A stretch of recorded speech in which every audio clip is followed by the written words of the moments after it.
just a quick catch up. So having strung this guitar, this kit, or no, rescued Partscaster thing, having strung it up for the last 48 hours or so, it's actually playing great. The angle on the neck is 3 degrees and it's well, it's not too bad actually. It's not too bad, I quite like it.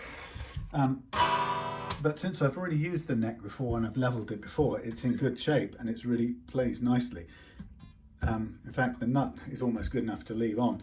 But what I'm going to do right now, because I want to now get this thing ready or into a sort of condition to sand it in the other space, it means, despite wanting to kind of just keep this on here and play, actually to finish it, I need to get it ready for some spraying later on in the week, which means I've got to do some kind of machine sanding and a little bit of headstock finishing and stuff like that. So time to take off the strings, but at least I've proven the one thing that matters is that this doesn't break. The neck joint is secure, it doesn't bend or do anything untoward, so it's strong enough to be made into a guitar. So it's strong enough to spend further time and paint and so on getting this done, because it would be a nice guitar. So off comes this is a temporary bridge really. I could use this one. I hadn't originally planned to. It's purely to get the thing loaded and playing.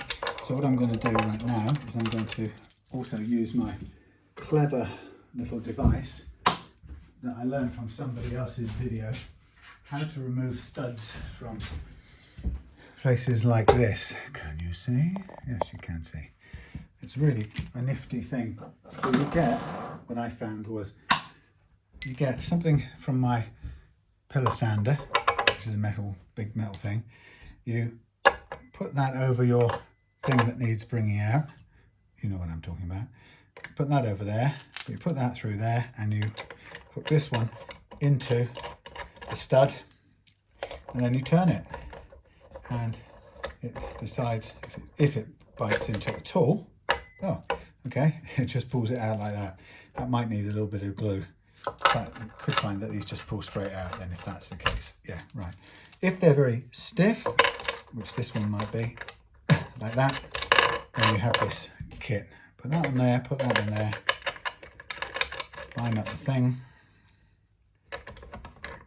turn it round until it bites, and then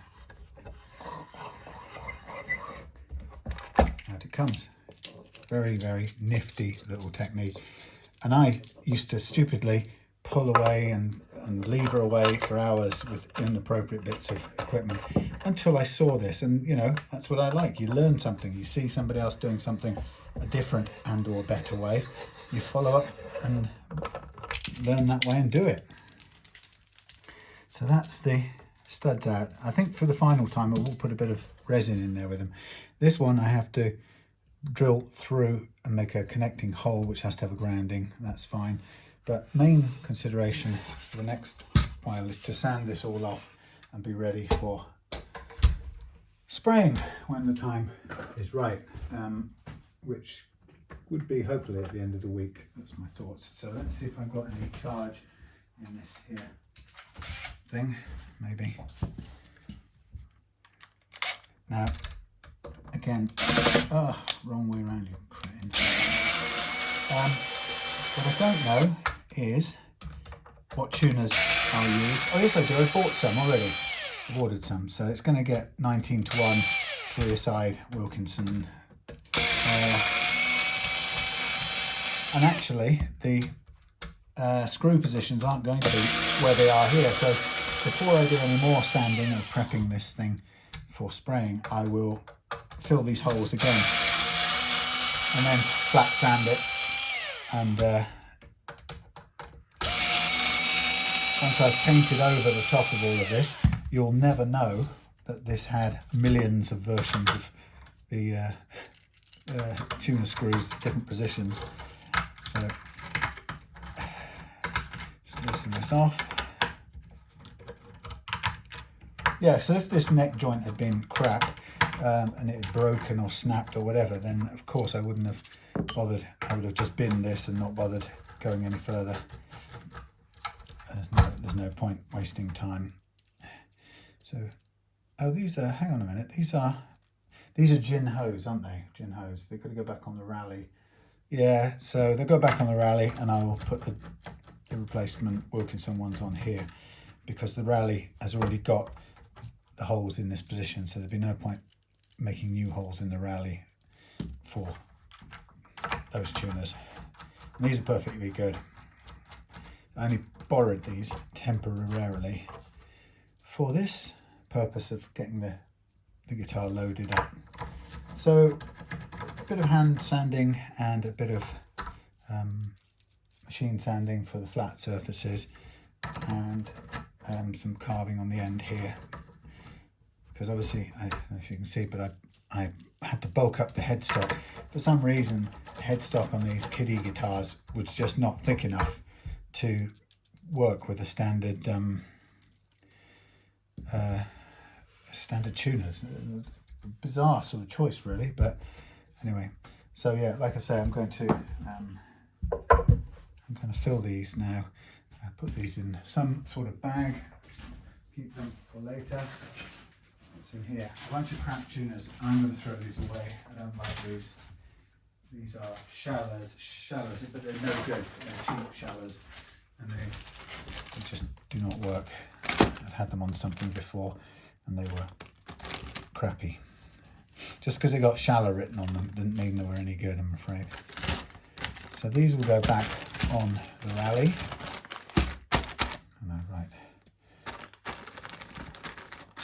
Rally double cut on there. So I know what they're for. And then I'll fill these and I'll do some sanding and stuff, and that will be it. But just thought it'd be good to show you the stage where I'm at. Deciding now it's a goer. I don't know if you like my little carve here. I kept as much strength in this pocket as possible. Technically, I didn't know the actual height of the strings at the time, so I could have actually, in a way, made this shallower as well, and certainly could have made that shallower, but in the end, it's not going to be a problem.